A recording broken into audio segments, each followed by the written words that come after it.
Hi everyone, welcome back to Mission Japan. In this series, we talk about the various diplomatic missions that have established a presence in Japan. More importantly, we talk about what the foundation of that relationship is and the embassy site that they occupy, where it came from, who it belonged to before the embassy was able to occupy it, and where the embassy was before it came into Tokyo. Today, I'm going to focus on Sweden, and my guest today I'm honored to have is Magnus Robach, the ambassador for Sweden. Welcome. Thank you. Thank you very much for joining us today. Pleasure. Sweden has a long relationship. You're just celebrating your 150th anniversary of the diplomatic relationship, right? Yes, but we did have contacts previous to this, and the most famous Swede who experienced Japan is Carl Peter Thunberg in the 18th century, who was a pupil of Linnaeus and was able to discover Japan as a member of the Dutch team in Dejima. Mm-hmm. And actually he compiled the first flora of Japan. He wasn't a diplomat, though. He came over as a scientist, as a botanist? Absolutely. As part of a scientific team that was just traveling around the world or Asia? No. I think he was personally employed as a medic or a doctor for the Dutch colony in Dejima. And so he traveled with that delegation. He was stationed in Dejima and perhaps took some trips up to Edo. Well, only one. Okay. Leaving Dejima, going on to the mainland was a crime where you could risk the death penalty. So there was one occasion when the shogun summoned them. They made a delegation and they went on foot to Edo, and that is when he was able to compile and pick up the flowers and plants that were the basis for his treaty. And he published this, and he went back to Sweden. He made a presentation to the Royal Academy? Yes, he told the Academy about Japan. It's a fascinating read. Still today, with many things, I laughingly recognize as my own impression. We should post it up on the webpage. Yes. I'd love to see it. A lot of the things that he saw about Japan are echoes of what we can see and experience today, I guess. If you like, in short, our own prejudices, and of course these prejudices are often wrong, but there's some grain of truth in them. Interesting. As well. So the underpinning after Dejima, after being kind of affiliated with the Dutch mission that was there, what happened after that? There's a gap of there was a lull. years. I think there was a lull, but as Japan gradually opened up through an internal struggle and an external pressure from 1853 until the major restoration, many countries were wondering, well, if others are there, why shouldn't we be there as well? So the Swedes took a serious interest, and finally there was a treaty signed, actually, as things turned out, on Meiji Year 1, 1868. Okay. The Swedes have been seafarers throughout their history. Was it the fact that they were seafarers that kind of brought them to Japan and kind of underpinned that relationship? Well, the truth is the seafarers in question were the Norwegians, which is a different nation. But we were in a union. Sweden was in a union with Norway at that time. And so these Norwegians' interests of accessing Japanese ports, I think, were one major motivation to sign this treaty. Founded on trade. Founded on trade. Okay, so the trade was between Japan, perhaps China, the Philippines, and going back to Europe and facilitating that route? Exactly. Okay. The mission, when it was established, how was that established? Do you have records or? We do. We had a very, very active first ambassador here. His name is a famous Swedish name, Wallenberg. And he is an ancestor of one of the most important industrial conglomerates in Sweden today. And he really pushed for an increased interest that Swedish industry, which was in an early stage, but for example, the Industrial Revolution there was just the invention of the ball bearing, and ball bearing was absolutely key to any industrial activity. So this was the first major Swedish product to be sold on the Japanese market. Now we're in the very early 20th century. That's incredible. How is that? I mean, they had a steel industry in Sweden. They were producing high quality ball bearings? They did at that time. But the mission was established in 1907, and I think the ball bearing company, which is still around, SKF, one of the world leaders, established itself in 1912. Okay, 1912. And in fact, SKF was the mother company to what became Volvo. Okay. So the fellow who established this first mission, he was an industrialist. He wasn't a diplomat. No, he was basically a banker. Okay. Yes, but had wide economic interests and was a very dynamic person. And he really pushed Swedish industrialists to take a serious look at Japan. But there was a lot of suspicion. And in fact, another deal was difficult, and that was the Swedish safety match, another great Swedish invention at the early 20th century.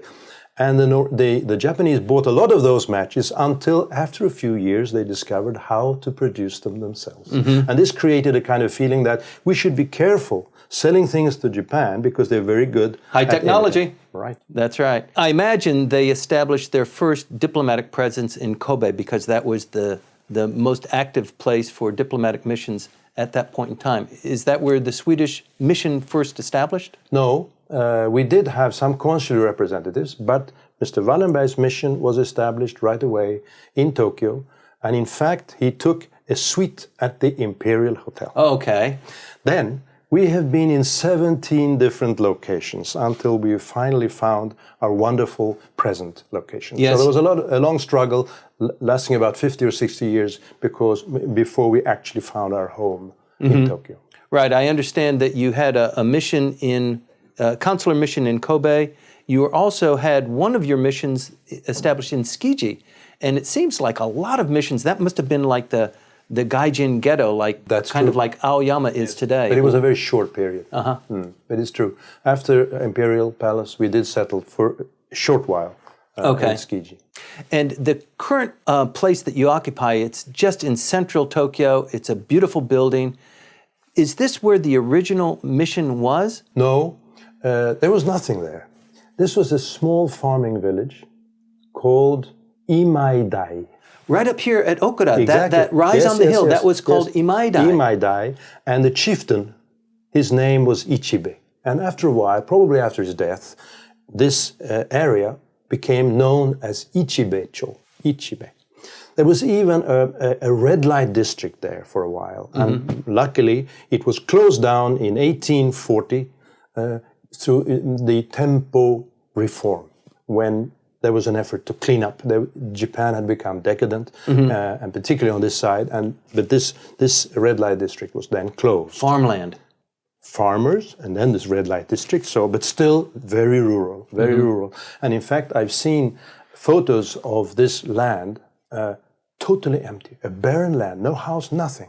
It's amazing to see how then very quickly it urbanized. How were you able to acquire this piece of property? Well, this was done through the farsightedness of a number of Swedish industrialists who had settled here. The most famous known name is Gadelius, who founded a trading house. It works still today as a trading house, export-import.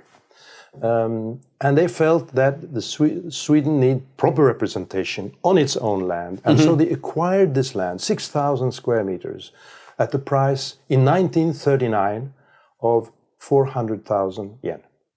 To make a long story short, the Swedish government sold half of this land to Mori Building Company in 1987 at the price of 120 million euro. Oh, that was right at the height of the bubble, too.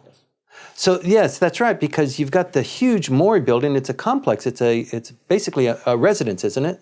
Well, it's a mix. There were new regulations in Tokyo. You had to build apartments and combine it with office space. So it was the Shiroyama project. And that place has always been like a garden. I mean, even before you built this, it's about a 10-story building now, right? 7, yeah. 7 stories. But it's always been like a garden. And that property, basically twice its size, used to belong to the Swedish mission. Yes, I remember because I served here in the first term in early 1980s. And the embassy was fairly small, built in 1955, and surrounded with this beautiful garden. Right. And the ginkgo trees. We loved those ginkgo trees at the far end of the land. And we were so fearful that with the big boom and the construction going on, we would lose those ginkgo trees. But they have been saved, and they're there in all their majesty still. That's right. You've served before here. This is your second time here in Japan. That's true. And earlier in your career, they still had oyashiki in that little neighborhood, didn't they? What is oyashiki? Oyashiki are the thatched roofs the samurai homes that are kind of on that neighborhood. Was it not? I wasn't aware of it. I have a very strong recollection of where you now have the Izumi garden side with this huge high-rise. On that slope was a traditional village of wooden houses, but the thatched roofs I don't remember. Right. So if I've got this right, in around 1968 or so, the building was demolished. You sold off part of the property? This was towards 1980. Our discussions with Mori Construction started in 1985, and the deal was concluded in 1987, and in 1991, the new embassy was inaugurated. Okay, that was a big construction because that's a 7-story building and it takes up the entire plot of land. But it's beautifully constructed. It's got a bit of a staircase and it's got greenery all around it. It was very complex because the Shiroyama high-rise, huge, takes away a lot of light to the neighboring buildings. So they had to calculate very carefully how to construct the house to have the least possible shade on the neighbors. I see. But the idea that that's why it's somewhat pyramidal. Exactly. Right. But there was also this idea of a facade which follows the rise of the sun. So you could theoretically, at least certain seasons, follow the rise of the sun along the facade of the embassy. How about that? It's got a beautiful iron gate, wrought iron gate, and it's well situated. It doesn't look out of place at all in that neighborhood there, right over by the Okinawa Been a lot Hotel. of discussion about the color of that fence and that gate because it's bright red, and red is a traditional color of our farmhouses in Sweden. At the same time, red is you find the Buddhist temples are often painted red, or is a dominant color. The question is, there are so many reds. And so now some people say that the red we have now is neither Swedish nor Japanese. We'll have to study this more closely, see if we can find the optimum color. Okay, this entire building here is occupied by the embassy. No. It's in fact it's owned not by the foreign ministry but our building board, which owns it, operates it, and rents it to various tenants. But of course, the Swedish embassy is the main tenant. We have also Business Sweden, which is a very important associate to the embassy, but separate from the embassy. And we have some companies rent, and also even private persons living in the apartments. Okay, is an entry and exit somewhat difficult then? You have to have a security pass to go through? Well, there may be, that's true. We're discussing this at the present time, how we could arrange this in a smooth way.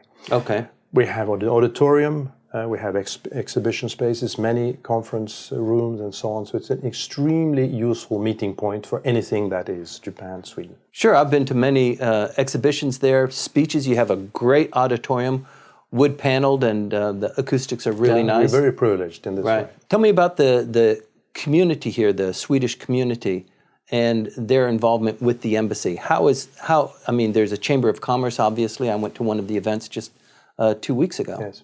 Well, it's kind of a strange thing. It's not only Sweden. I think most of our countries in Europe face the same situation. We have an increasingly dense relationship, but the Swedish community here is dwindling.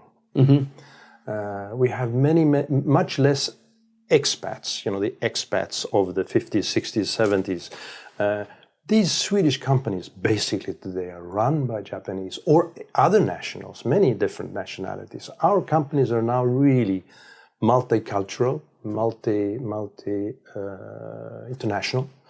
And so there are less Swedes actually dispatched here for a number of years working in our companies.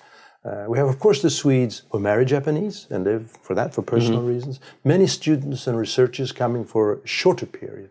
But the face of the Swedish colony is quite quickly changing. Before we wrap this up, do you have any state visits that are planned in the near term?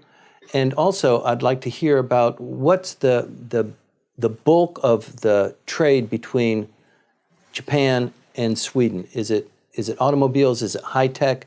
I don't think it's probably finished products or lumber anymore. It is. Really?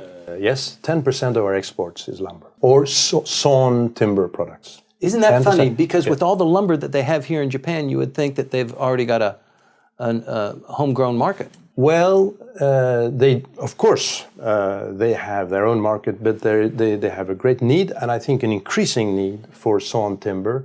And the offer on the Japanese side is still quite limited. The Japanese wood industry is struggling. It's a very fragmented situation with many small holders, and of course, these forests are very often in vertical slopes that are actually very difficult to exploit. Right. Our trade is extremely diversified, and it's mainly business to business. But we do, of course, have some consumer products like Volvo cars, but also IKEA, well-known, H&M, and so on. It's really a very strong relationship, isn't it? Very strong, very solid. You having has the king been to Japan recently? Yes, when we told our Japanese counterparts that the king was keen to come to celebrate the 150 years of relations, they said, he is extremely welcome. We see here he's been here 17 times. He likes Japan. So it was a very nice thing for us to say, yes, he does, and he's coming. And so he came with the queen to celebrate 150 years in the month of April. That sounds wonderful. What an amazing event. Thank you very much for joining us today. The Embassy of Sweden, 150-year diplomatic relationship here in Japan. Please stay tuned as we continue to explore other countries and their diplomatic missions in Japan. Stay tuned.